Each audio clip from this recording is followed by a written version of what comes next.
Welcome to LifeEffects. I'm Dave and today we'll grow some more stuff. We are back again with our island project and I want to do something special this episode. For the first time I want to introduce animation. And what I have in mind is to create ivies that crawl over the island while growing. So let's take a peek how the island will look when we are finished. The idea for this setup came from Simon Fiedler and immediately I thought I need this for the island. At the end of this session I show you the prototype of my rendered animation, so keep watching. Let me turn off the grass so we have a better view on what's happening. So to get this started I create a new geometry node. I call this one Ivy and jump inside. I want to bring everything in that I want the ivies to interact with. So I create an object merge and this one will bring in the original island mesh, and in addition to that I also want to bring in the wall and the stone circle.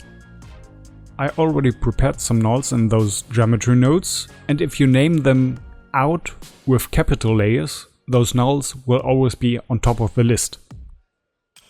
I want the ivies to interact with all of these three elements, so I combine them with a regular merge. Just select all of them and connect them with the merge. And now I want to define the path the ivies will take while they're growing. And for this I create a curve node. I change the viewport option to show all objects, that way I can see the mesh even if my visibility flag is only on the curve. And now I can activate primitive snapping. This is what allows the curve to snap to the island. Don't forget to change the curve type to NURBS and then start creating the path you want your animation to take.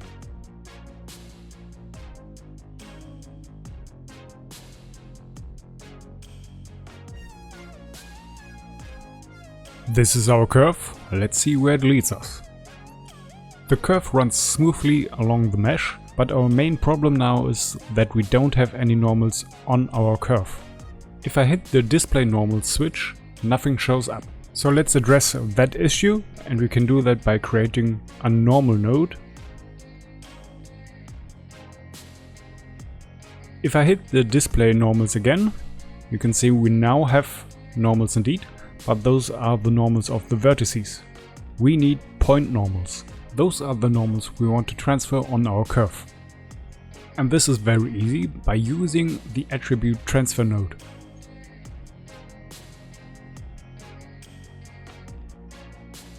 Connect the curve and the normal node, and now you can see the normals are also visible on our curve.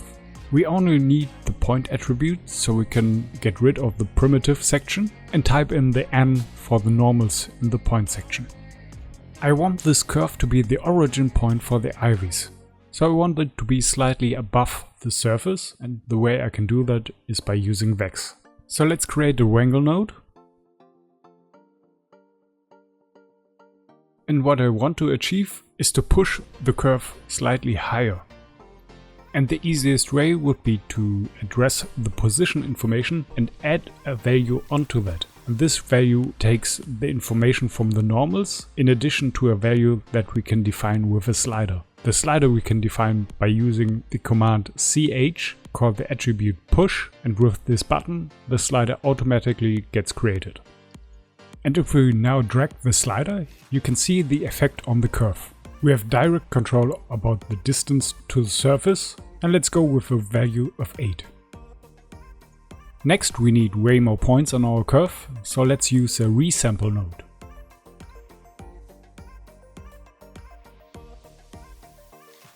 Let's increase the level of detail just a bit and then decrease the length, like this. The curve is a bit too smooth, so let's create some noise. This time again with a VOP node. Jump inside, and this time we use curl noise.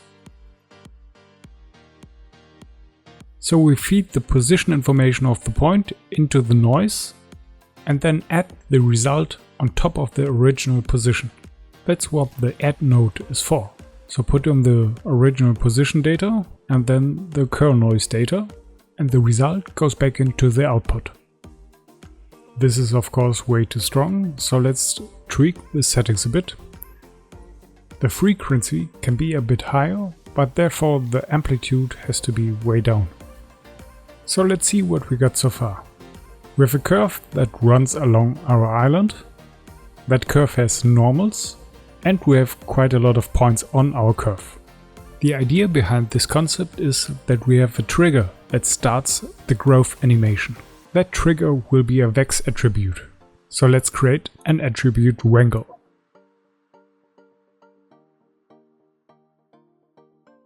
And here we create the attribute trigger, it's a float, and we set it to 1. Now we can use this attribute to control a carve node. A carve node enables us to only show a piece of what we feed into this node, only the piece we carved out. As you can see, there's already a piece of our curve gone missing, but it's the wrong side.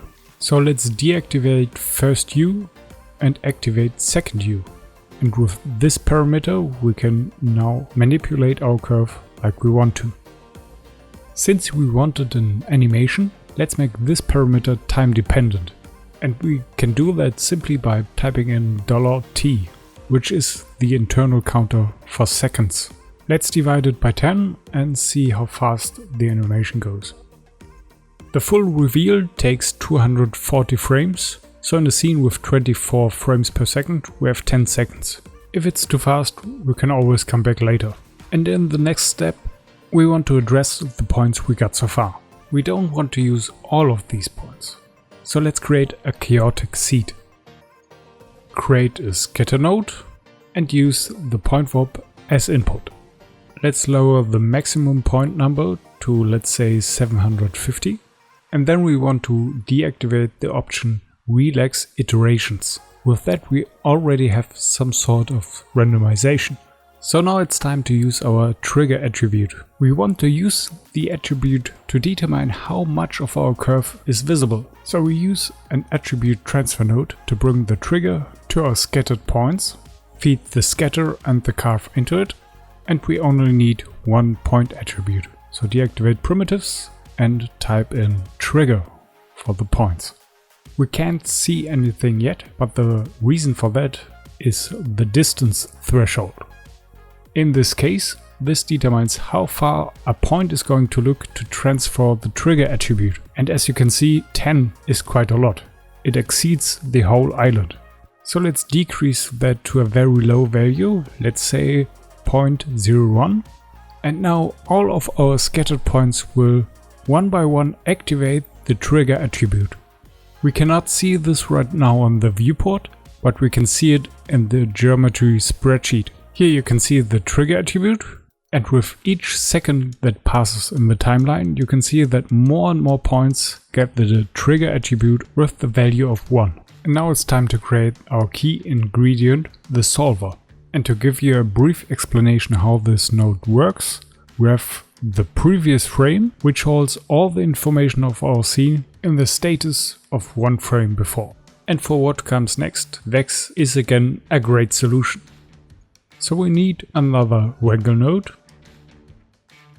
connect the previous frame and then input 1, which represents the current frame. And now we want to introduce a new attribute that represents the growth factor. We start with a simple if condition.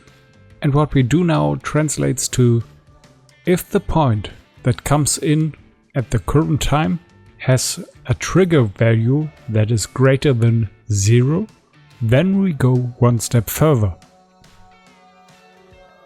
And here we create yet another if condition.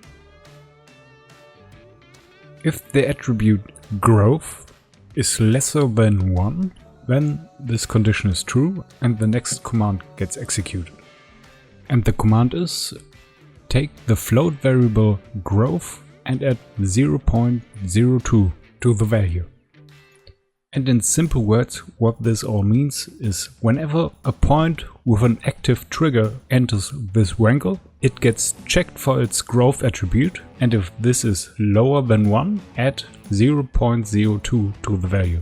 And in other words, that means that each point that gets triggered starts to grow and will reach the maximum growth value after 50 frames.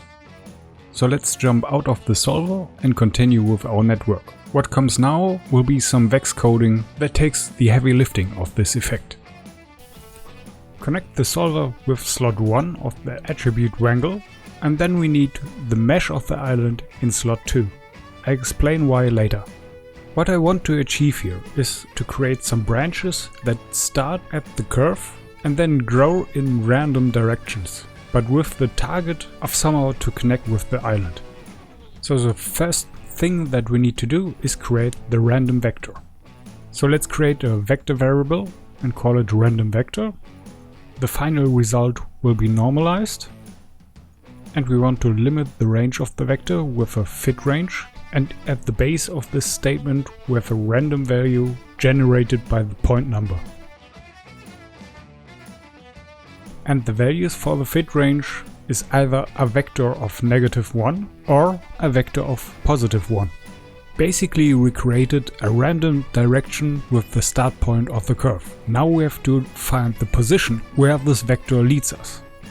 So let's create a new vector and we call it jittered position, since we want to find the jittered positions from the curve, and its value will be the point information from the current point plus the random vector we just created. The created vector could be somewhere here hovering above the surface, but that's not what we want. We want the point to be exactly on the surface. So let's find the nearest point on the surface from the jittered position. We need the point that is projected onto the surface. So let's create a vector projected point, and we use the function minPos. And this is the point in time where we need the mesh that we originally connected to the second slot of the attribute wrangle. The function minPos enables us to find the closest point on the surface starting from the given search point. By typing a 1 as first parameter of this function, we address the second input, and our search point is the jittered position. We created a start and end point, but we also need the blended position that exists while the branches are growing. So let's create another vector and call it blended position. And we create a fit range that takes the attribute growth that we defined in the solver, the one that needs 50 frames to grow from 0 to 1, and stretch it in a way that it fits the original position and the projected point. Now we have all the information that we need to create the point. So let's create the new point with the function addPoint. The coordinates are delivered by the blended position.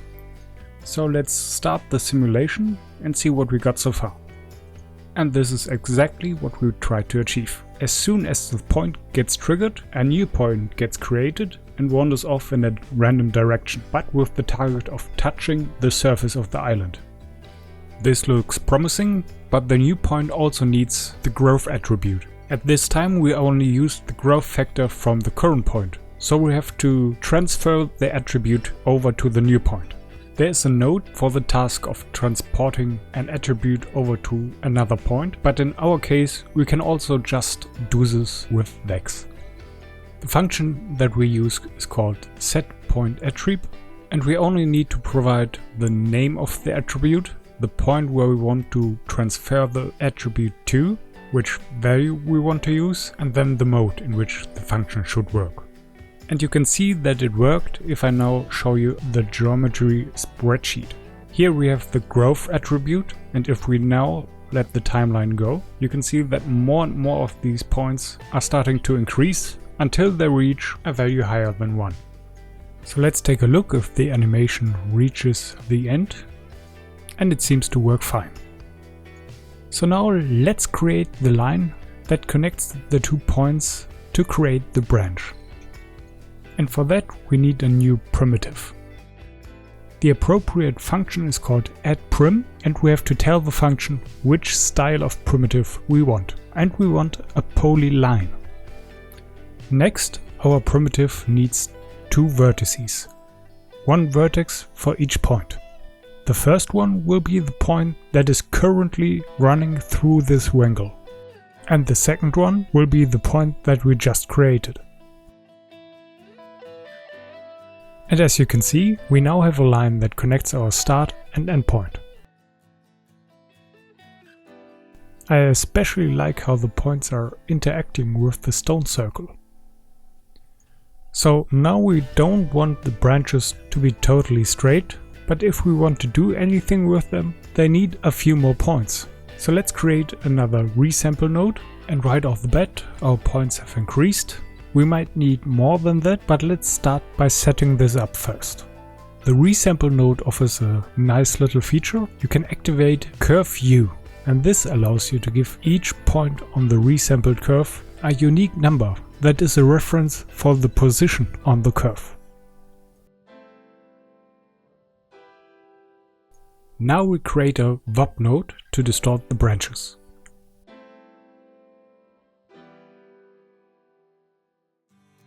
First, we want to use a curl noise and add the result to the original position.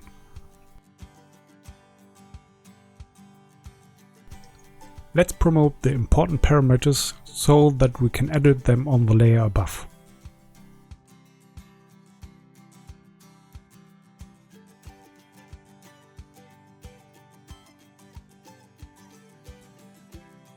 Now we want to have a handle to influence the strength of the distortion, but at the same time I want the distortion to get stronger with every additional point of the branch. We can get the curve view attribute with a bind and then multiply it with another attribute that we call noise multiplicator, or multiplier if you will.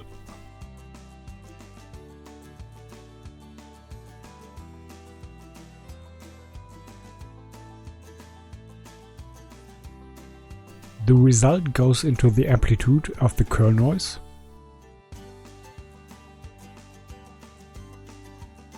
And then we add a ramp between the curve point number and the multiply and change the type to spline ramp.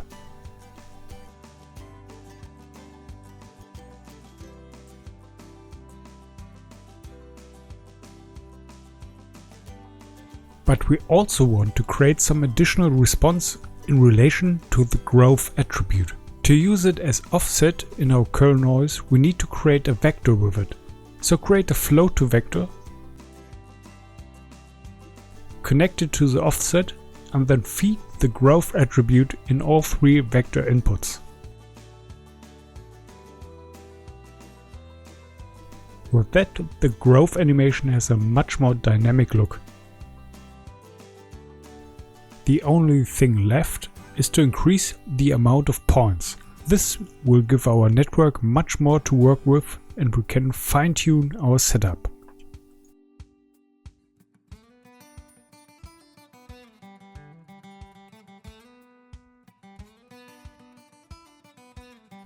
Now that we have the movement down, we can give our ivy roots some substance. For that we can create a value for the p-scale. I do this with a wrangle node and create a ramp that uses the position data from the curve view attribute.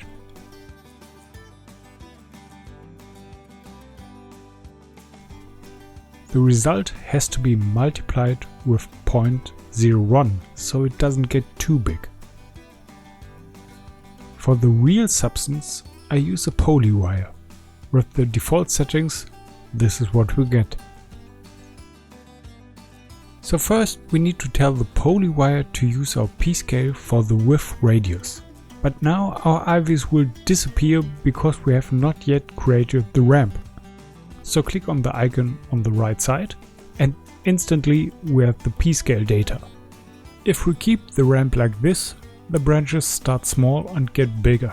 If we reverse the ramp, we get a thick starting point and the end gets smaller the further the branch reaches out, which is exactly what I want.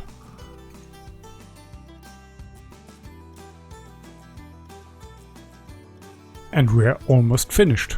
Let's give those roots some color.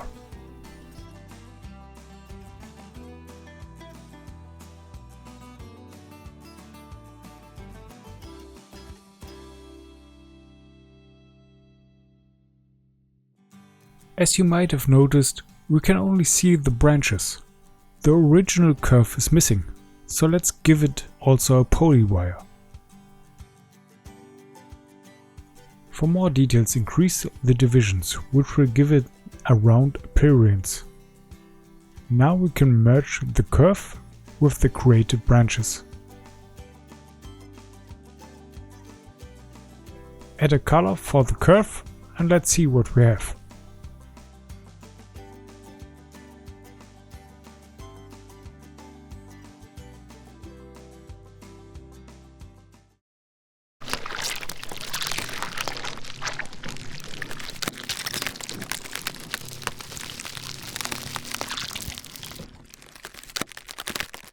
And this concludes this episode, and I hope you're back next time.